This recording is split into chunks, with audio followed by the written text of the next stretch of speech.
নমস্কাৰ মই বৰষা শৰ্মাই জীৱন মধুৰৰ অন্য এটি খণ্ডলৈ আপোনালোক সকলোকে স্বাগতম জনাইছো জীৱননো কি আচলতে যেতিয়ালৈ উশাহটো চলি আছে তেতিয়ালৈকে আমাৰ জীৱনটো আৰু এই জীৱনটো আমি সুশৃংখলিতভাৱে অথবা পৰিচালনা কৰিবলৈ সুন্দৰভাৱে আগুৱাই যাবলৈ আমাক প্ৰয়োজন কিছুমান আহিলাৰ আৰু সেই আহিলাসমূহ হৈছে ধ্যান যোগা অথবা মূল্যবোধ আৰু এই ধ্যানক যদি আমি শৰীৰৰ ঔষধ বা মনৰ ঔষধ বুলি কওঁ তেনেহলে যোগাক আমি ক'ব পাৰো শৰীৰটো সুস্থ কৰি ৰখাৰ ঔষধ গতিকে এই ধ্যানৰ বিষয়ে আজি আলোচনা কৰিবলৈ আমাৰ ষ্টুডিঅত আমন্ত্ৰণ কৰি আনিছো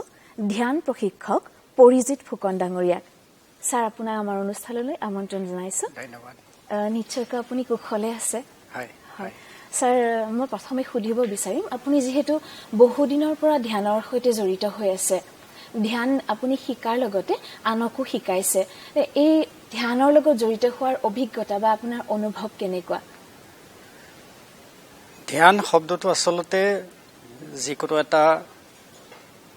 ধাৰণাৰ ওপৰত হয় যদি আমি মনটো কিছু সময় ৰাখি থওঁ হয় তেতিয়া সেইটোৱে ধ্যান এতিয়া এইটো এটা কৌশল কাৰণ মনটো আমি এটা ধাৰণাৰ ওপৰত ৰাখি থব নোৱাৰো মনটো পৰিভ্ৰমী চৰাইৰ নিচিনাকৈ ঘূৰি ফুৰে কিন্তু এই কৌশলটোৰ মাজেদি আমি মনটো এটা ধাৰণাত ৰাখিব পাৰো স্থিৰ কৰি ৰাখিব পাৰো আৰু এই স্থিৰ কৰি ৰখাৰ ফলত আমাৰ মনৰ স্থিৰতা আহে আৰু মনটোৰ শান্তি বোলা যিটো অনুভৱ সেই অনুভৱটো আহে গতিকে মই বিগত প্ৰায় 28 বছৰেই ধ্যানটো কৰি আছো আমি যেটো ধ্যান কৰো এটো হল হাৰ্টফুলনেছ মেডিটেশ্যন আৰু এই ধ্যানৰ ফলত মোৰ যেটো অনুভৱ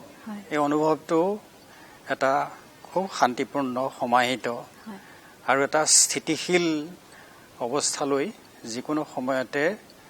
আহে মনটোক আমি মানে স্থিতিশীল অৱস্থালৈ আপুনি আনিব পাৰে যেতিয়া দৰকাৰ হয় ই বেলেগ চিন্তালৈ যাব কিন্তু অদৰকাৰী সময়ত মনটো বিভিন্ন দিশত ঘূৰি ফুৰাৰ যিটো স্বভাৱ এই স্বভাৱটো আমি লাহেকৈ শান্ত কৰিব পাৰো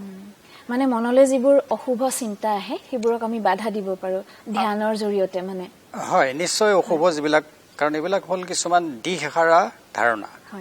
এই ধাৰণাবিলাকৰ কোনো দিশ নাই এইবিলাকে আমাৰ ভিতৰৰ শক্তি অৱক্ষয় কৰে অকমান আগতে আপুনি উল্লেখ কৰিলে হাৰ্টফুলনেছ মেডিটেশ্যন ইয়াৰ অৰ্থটো স্যাৰ অকমান বুজাই ক'ব নেকি অৰ্থটো হল যে আমি আমাৰ যিটো হৃদয় বুলি কওঁ হাৰ্ট যিটো ভৌতিক হৃদয় ফিজিক্যাল হাৰ্ট তাতে আমি মনটো কোনো ধৰণৰ বল নিদিয়াকৈ লাহেকৈ মনটো তাতে আমি ৰাখিবলৈ অনুশীলন কৰো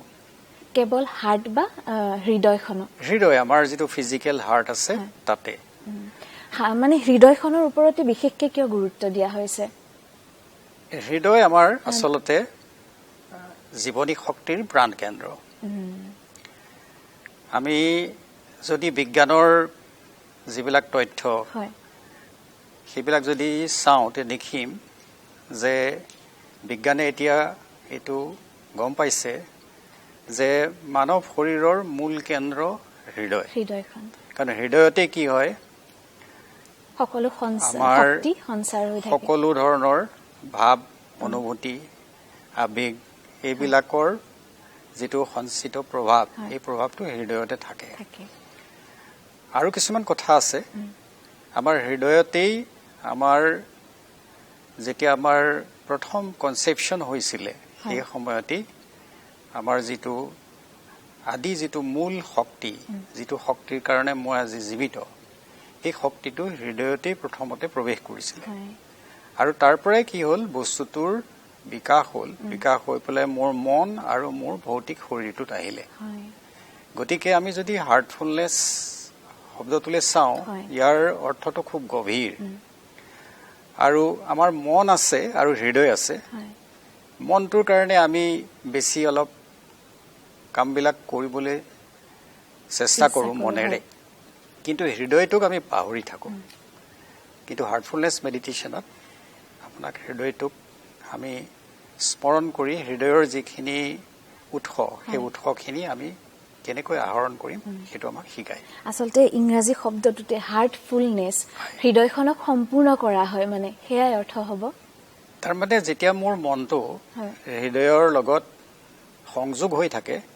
তেতিয়াহ'লে মই হাৰ্টফুল হৈ পৰোঁ আচ্ছা বুজিছো আদাৰৱাইজ মই মাইণ্ডফুল হৈ থাকোঁ মাইণ্ডফুল মন আৰু মন আৰু হৃদয় এই দুইটা মানে পৃথক এই দুটা বস্তু আচলতে পৃথক নহয় একে মন আৰু হৃদয় আমাৰ সংলগ্ন হৈ আছে হৃদয়ত আমাৰ স্থিৰতা আছে শান্তি আছে আৰু যিটো মূল উৎস যি উৎসৰ কাৰণে আমি আজি জীৱিত আছো সেইটোৰ প্ৰাণ আছে হৃদয়ত প্ৰাণ আছে আৰু সেই প্ৰাণৰ পৰাই শক্তি আমাৰ মনৰ ক্ষেত্ৰখনলৈ গৈ থাকে আৰু সেই কাৰণে আমি মনেৰে কাম কৰাৰ কাৰণে শক্তি পাওঁ ছাৰ আপুনি আমাৰ যি দূৰদৰ্শনৰ কৰ্মশালা হৈছিলে 15 দিনীয়া তাতো আপুনি মুখ্য প্ৰশিক্ষক হিচাপে আছিলে গতিকে ইমানখিনি মানুহ লগ পালে তেওঁলোকৰ অভিজ্ঞতা বা অনুভৱখিনি কেনেকুৱা আছিলে তেওঁলোকক শিকাই বা তেওঁলোকৰ পৰা নিশ্চয় কিবা শিকিছে মনৰ ভাৱ আদান প্ৰদান হৈছে সেই অনুভৱখিনি অকমান আমাৰ দৰ্শকক জনাওক আমি আচলতে জানুৱাৰী আৰু জুন আৰু জুলাই এই দুটাৰ মাজভাগতে দুটা মাহ মিলাই পেলাই আমি 15 দিনীয়া কৰ্মশালাটো কৰিছিলো আৰু এই কৰ্মশালাটোত আমাৰ দূৰদৰ্শনৰ প্ৰায় 28 জন আমাৰ কৰ্মচাৰীয়ে কৰ্মকৰ্তাই অংশগ্ৰহণ কৰিছিলে আৰু আমি তেখেতসকলৰ মাজত আহি যিখিনি সময় আমি তেখেতসকলৰ লগত শ্বেয়াৰ কৰিলো ধ্যানৰ মাজেদি খুব ভাল লাগিলে তেখেতসকলেও বহুত শান্ত আৰু সমাহিতভাৱে এই ধ্যানৰ অংশগ্ৰহণ কৰিলে আৰু তেখেতসকলৰ যিখিনি প্ৰকাশ অনুভৱৰ যিখিনি প্ৰকাশ সেই প্ৰকাশখিনি আমাৰ খুব ভাল লাগিলে সেয়াই আচলতে আমাৰ উদ্দেশ্য সেয়াই আছিলে যে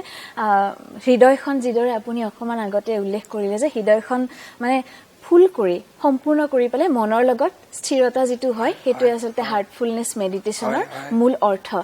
নিশ্চয়কৈ আমাৰ যিসকল অংশগ্ৰহণকাৰী আছিলে তেওঁলোকে সেয়াই অনুভৱ কৰিছে আপুনি চাগে সেয়া তেওঁলোকৰ পৰা ইতিমধ্যে গমে পাইছে ছাৰ এইখিনিতে মই সুধিব বিচাৰিম যে সামাজিক ব্যাধিসমূহ যিদৰে ধৰক আত্মহত্যাৰ প্ৰৱণতা খুব বৃদ্ধি পাইছে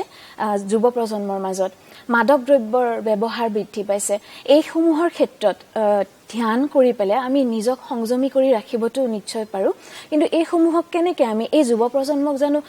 পাৰিম ধ্যান কৰি পেলাই তেওঁলোকক এইসমূহ বিপদগামী যিটো হৈছে তালে নোযোৱাকৈ ৰাখিব পাৰিম জানো আমি ধ্যান কৰি হয় সমাজৰ কথা ক'বলৈ গ'লে আমি প্ৰথমতে ব্যক্তিৰ কথা ক'ব লাগিব কাৰণ ব্যক্তিৰ পৰাই সমাজ হয় গতিকে আমি ভাবো যে সমাজৰ প্ৰত্যেকজন ব্যক্তিয়ে যদি ধ্যান শিকে আৰু ধ্যান শিকি তেওঁলোকৰ মনৰ যিবিলাক প্ৰবৃত্তি মনৰ যিবিলাক প্ৰৱণতা এই প্ৰৱণতাবিলাক পৰিহাৰ কৰি যদি অন্তৰ্মুখী হৈ হৃদয়ৰ যিখিনি আমাৰ গুণ আছে সেই গুণখিনিৰ মাজত জীয়াই থাকিবলৈ শিকে তেতিয়াহ'লে তেওঁলোকৰ যিখিনি যুৱ মানসিকতাৰ কাৰণে যিখিনি জীৱনত তেওঁলোকে অসুবিধা পাই আছে এইখিনিৰ পৰা তেখেতসকলে পৰিত্ৰাণ নিশ্চয় পাব আমাৰ এই যিটো ধ্যান এই ধ্যানটোত বয়সৰ এটা কথা আছে যে 15 বছৰ হ'লে যিকোনো মানুহে ধ্যান কৰিব পাৰে কিন্তু 15 বছৰ আগতো সৰু ল'ৰা ছোৱালীৰ পৰা আৰম্ভ কৰি 15 বছৰ বয়সলৈকে সকলোৱে আমাৰ এটা হাৰ্টফুলনেছ ৰিলেক্সেশ্যনো আছে গতিকে ৰিলেক্সেশ্যন কৰিলে তেওঁলোকৰ মনটো এটা বিশ্ৰামৰ অৱস্থাত থাকে গতিকে এইটো অনুশীলন আমি সকলোকে শিকাব পাৰোঁ বিশেষকৈ ল'ৰা ছোৱালীবিলাকক আৰু যুৱকক আৰু 15 বছৰ বয়স যিসকলে পাইছে তেখেতসকলক আমি ধ্যানৰ প্ৰশিক্ষণ দিব পাৰোঁ মই দৰ্শকসকলক জনাব বিচাৰিছো যে আচলতে ধ্যান কেৱল এখন আসনত বহি অকমান সময় অতিবাহিত কৰাটোৱে নুবুজায় ধ্যান কৰিবলৈ হলে আপুনি সময় খুব লাগিব আৰু সেই সময়খিনি ব্যৱহাৰ কৰি আপোনাৰ মনটোক যেতিয়া সুস্থিৰ কৰিব পাৰিব কেন্দ্ৰিত কৰিব পাৰিব সেয়া আচলতে ধ্যান গতিকে ছাৰেও ইতিমধ্যে আমাক সেইখিনি কথাই কৈছে আৰু মই বিচাৰিছো আচলতে যি সমাজত এই ব্যাধিসমূহ প্ৰকোপ বৃদ্ধি পাইছে এই প্ৰকোপসমূহ যাতে আমি কমাব পাৰো বা ইয়াৰ পৰিসৰ যাতে আমি বঢ়াব লগীয়া নহয় বা ইয়াৰ পৰিসৰটো কমি আহে সেইবাবে আমি আচলতে স্কুলীয়া শিক্ষাতে হওক বা কলেজীয়া শিক্ষাতে হওক এই ধ্যান অন্তৰ্ভুক্ত কৰাটো অতিকে প্ৰয়োজনীয় হৈ পৰিছে স্যাৰ মই পুনৰ আপোনাৰ ওচৰলৈ আহিছো কেতিয়াবা শুনা পাও বা এনেকুৱা দেখিছো অভিজ্ঞতা হৈছে যে ধ্যান কৰাৰ সময়ত মনটো কেন্দ্ৰিত কৰিব নোৱাৰা হৈ যাও মানে অকল আসনখনত বহিছো তাৰ বাদে বেলেগ একো কৰিব পৰা নাই যেটো মেডিটেশনৰ মিউজিক বা কেতিয়াবা এনেকুৱা বজোৱা হয় সেইবোৰ শুনাৰ পাছতো মনটো আমাৰ কেন্দ্ৰিত নহয় আসলতে নহয় বা নোৱাৰো হেতু কিয় হয় স্যাৰ আসলতে কিবা এটা কাম যদি আমি কৰিব বিচাৰো কামটোৰ যেটো প্ৰকৃতি সেই প্ৰকৃতি অনুসৰি আমাৰ প্ৰচেষ্টাটো হ'ব লাগে তে ধ্যান কৰোতে আমি মনটো শান্ত কৰিব বিচাৰিছো আৰু মনটো শান্ত কৰাটো ইমান সহজ নহয় একেবাৰে নহয় যদি আমি মনটো শান্ত কৰিবৰ কাৰণে স্থিৰ কৰিবৰ কাৰণে বল প্ৰয়োগ কৰো তেতিয়াহলে আমি বিফল হম গতিকে আমাৰ যেটো হাৰ্টফুলনেস মেডিটেশন এই মেডিটেশনত আমি মনত কোনো জোৰ নিদিয়াকৈ কেৱল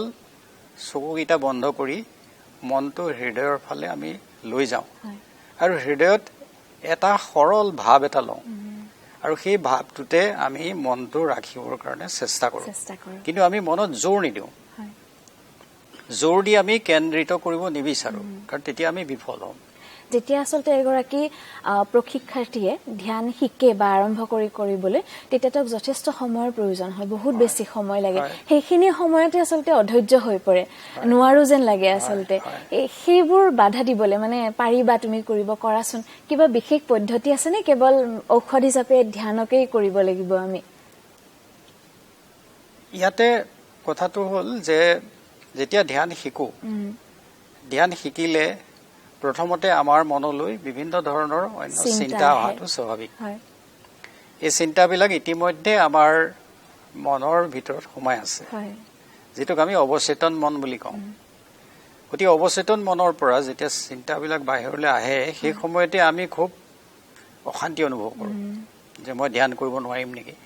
চকুকেইটা বন্ধ কৰাৰ লগে লগে সেই সমস্যাসমূহ প্ৰকট হৈ যায় গতিকে সেইটো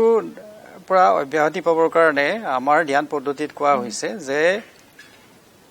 আমি মাত্ৰ যেটো ভাৱ লৈ ধ্যান আৰম্ভ কৰিছিলো সেই ভাৱটোত আমি ৰবলৈ চেষ্টা কৰিব লাগে কিন্তু ভিতৰৰ পৰা অহা যিবিলাক অন্য চিন্তা আছে সেইবিলাক আমি বলপূৰ্বকভাৱে বন্ধ কৰিব নালাগে আহিবলৈ দিব লাগে আমি কি কৰিব লাগে মাত্ৰ আমি সেই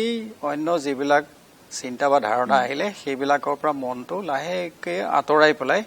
আকৌ ধ্যানৰ কাৰণে যেটো ভাৱ লৈছিলো সেই ভাৱটোত আকৌ ৰাখিব লাগিব হয় তাৰ মানে আপুনি ধৰক এটা প্ৰথমতে ঘোঁৰা এটা যদি আপুনি টেমিং কৰিব লাগে তাক আমি মৰমেৰে কৰিব লাগিব হয় জানো তাৰ ওপৰত যদি আমি বল প্ৰয়োগ কৰো তেতিয়াহলে সি উত্তেজিত হৈ যাব উত্তেজিত হ'ব গতিকে মনটোকো আমি তেনেদৰে খুব মৰম কৰি পেলাই মনটো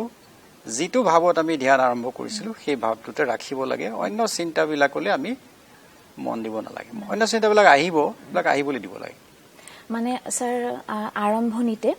আপুনি কলে 15 বছৰৰ পৰা আমি মানে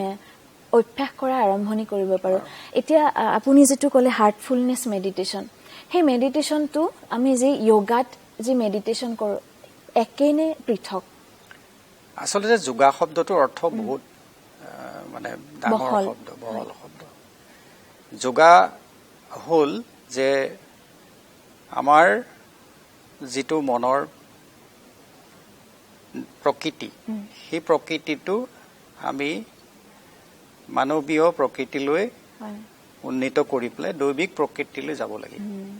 আৰু দৈবিক প্ৰকৃতিৰ মাজত সোমাই তাতে মিলি যোৱাটোই হৈছে যোগা গতিকে এই যোগাটোত পতঞ্জলীৰ আসলতে 8টা বিভিন্ন স্টেপস আছিলে পৰ্যায় আছিলে এটো যেটো আৰম্ভ হৈছিলে यम नियम ध्यान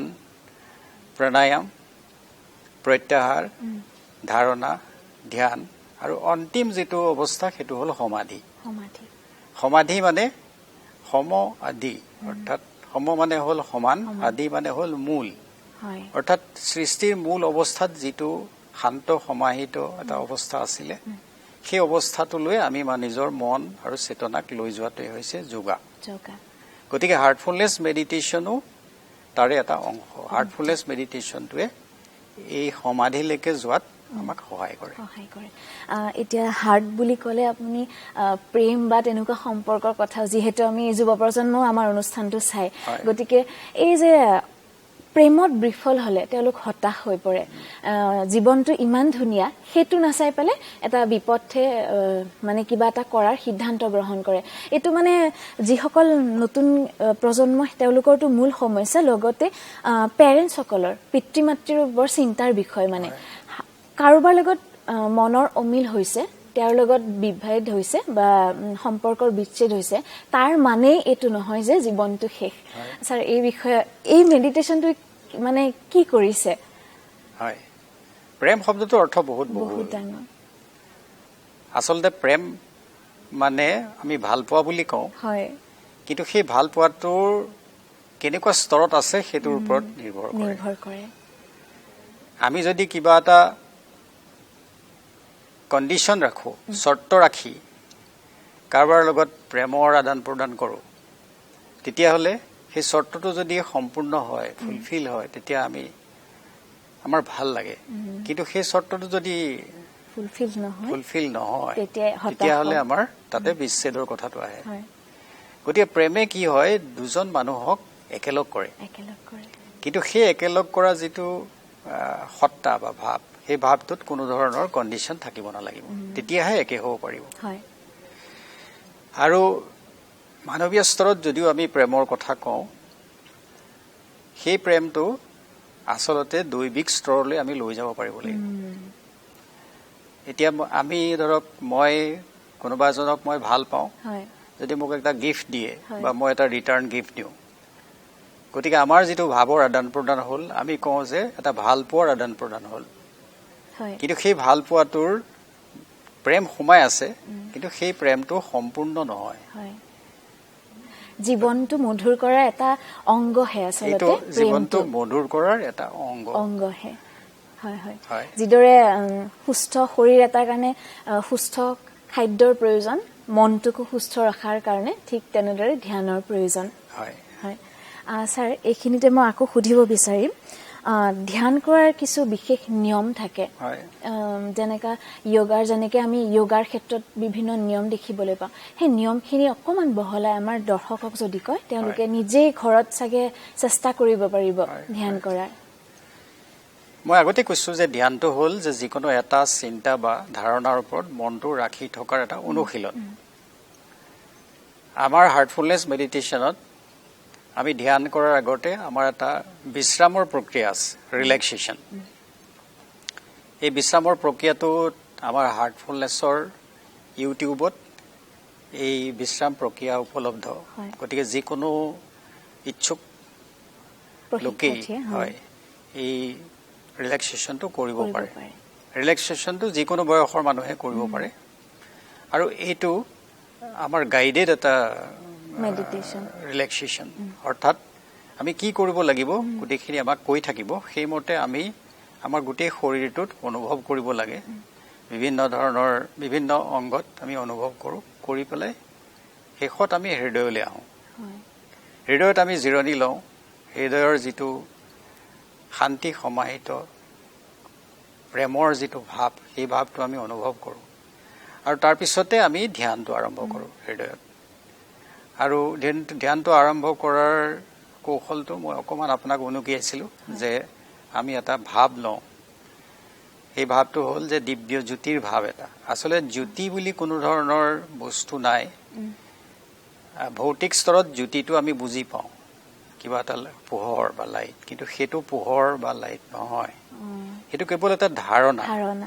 গতিকে সেই ধাৰণাটো আমি এবাৰ লওঁ, বাৰে বাৰে আমি নলওঁ। বাৰে বাৰে ল'লে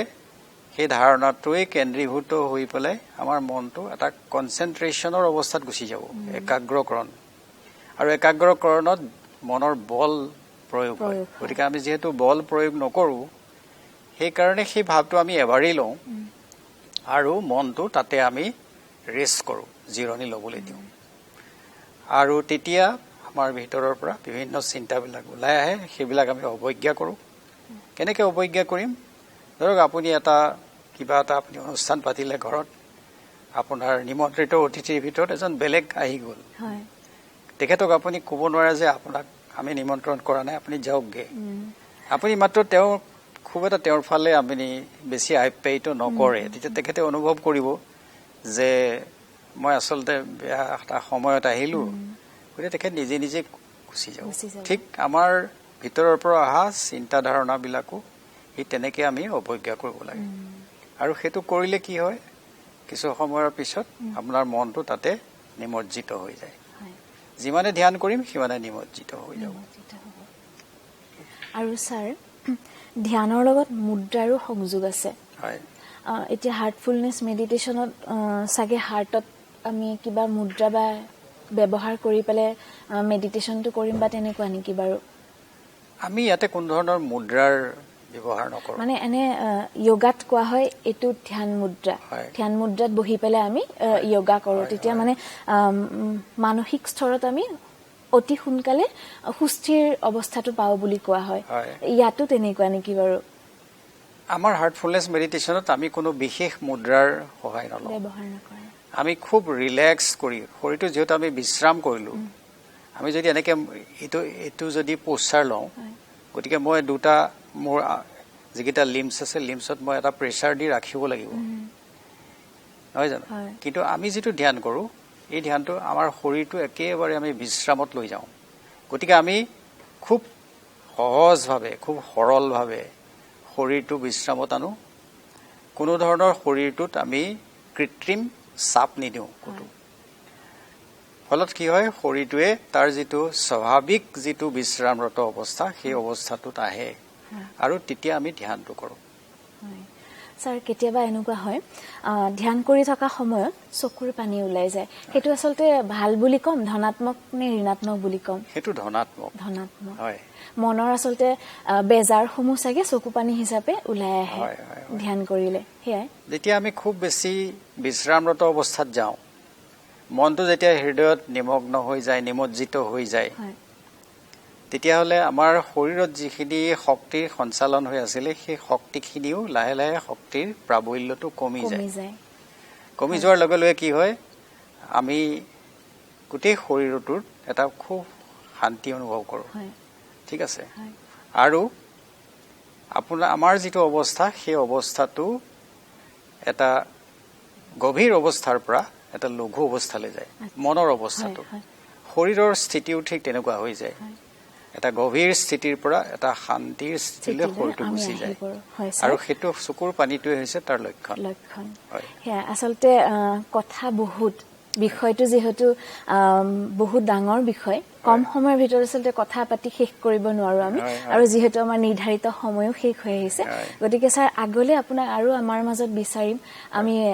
এনেকুৱা যি কৰ্মশালা, তাতো আমাক আপুনি নিশ্চয় যি বহুমূলীয়া আপোনাৰ পৰামৰ্শ, সেয়া আমাক নিশ্চয়কৈ আগলৈও দিব বুলি আমি আশা ৰাখিছোঁ। আৰু মই আমাৰ দৰ্শকসকলক এই অনুষ্ঠানটিৰ পৰা বিদায় মাগিছোঁ, লগতে পুনৰ লগ পোৱাৰ প্ৰতিশ্ৰুতি ৰাখিছোঁ। ধন্যবাদ। নমস্কাৰ।